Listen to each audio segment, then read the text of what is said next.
Damaging wind is the lead story across the Pacific Northwest today, with storms capable of knocking down trees and power lines from central Oregon into eastern Washington.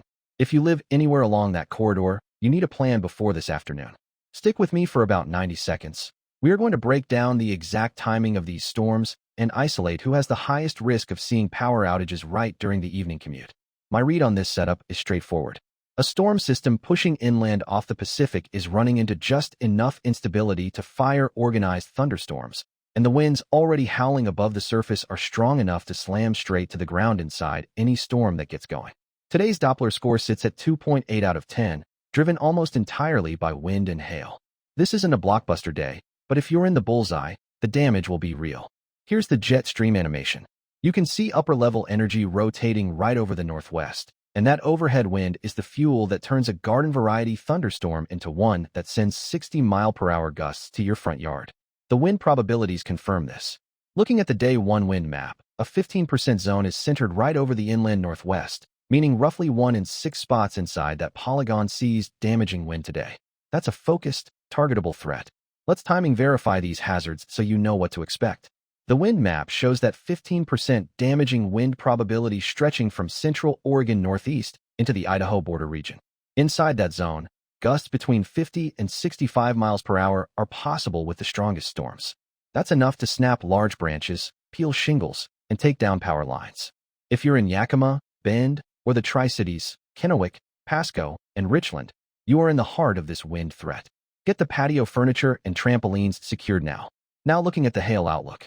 The map shows a 15% large hail probability centered over western Washington and northern Oregon. Quarter to golf ball-sized hail is possible with the strongest cells, which can crack windshields. If you have garage space in these zones, use it today. As for tornadoes, the map shows a quiet 2% probability confined to a small area. A brief spin-up cannot be ruled out, but wind damage is the primary threat today. Don't chase that low number. Focus on the straight-line winds. My call on the peak impact. The highest risk of damaging gusts will cluster right through the Yakima Valley and into the Tri-Cities between 3 p.m. and 7 p.m. local time, where the strongest dynamic energy overlaps the peak heating of the day. Spokane and Portland, you are just outside the main core in a marginal risk, meaning storms will be much more isolated for you. If this breakdown helped you plan your day, hit subscribe and turn on the bell so you're always ahead of the storm. On your screen now is the simulated radar forecast.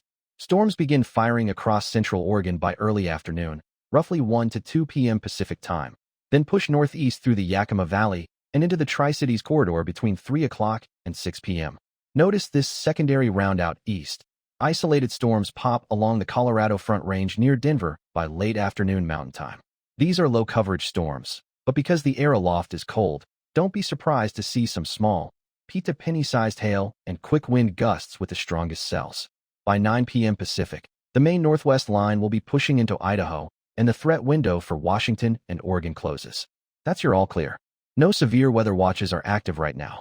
Given the slight risk in effect, I'd expect the Storm Prediction Center to issue a severe thunderstorm watch for parts of central Washington by early to mid-afternoon.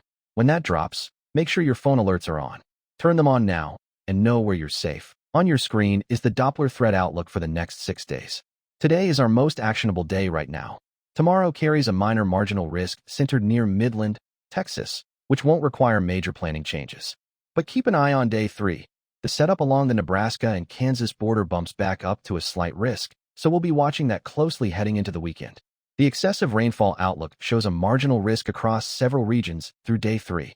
This isn't a major flood event, but any storm that stalls can drop enough rain to flood low-lying roads. Standard rule applies. Turn around. Don't drown. Nothing significant on the cold side of this system. The backside is perfectly quiet. Doppler tracking. Doppler out.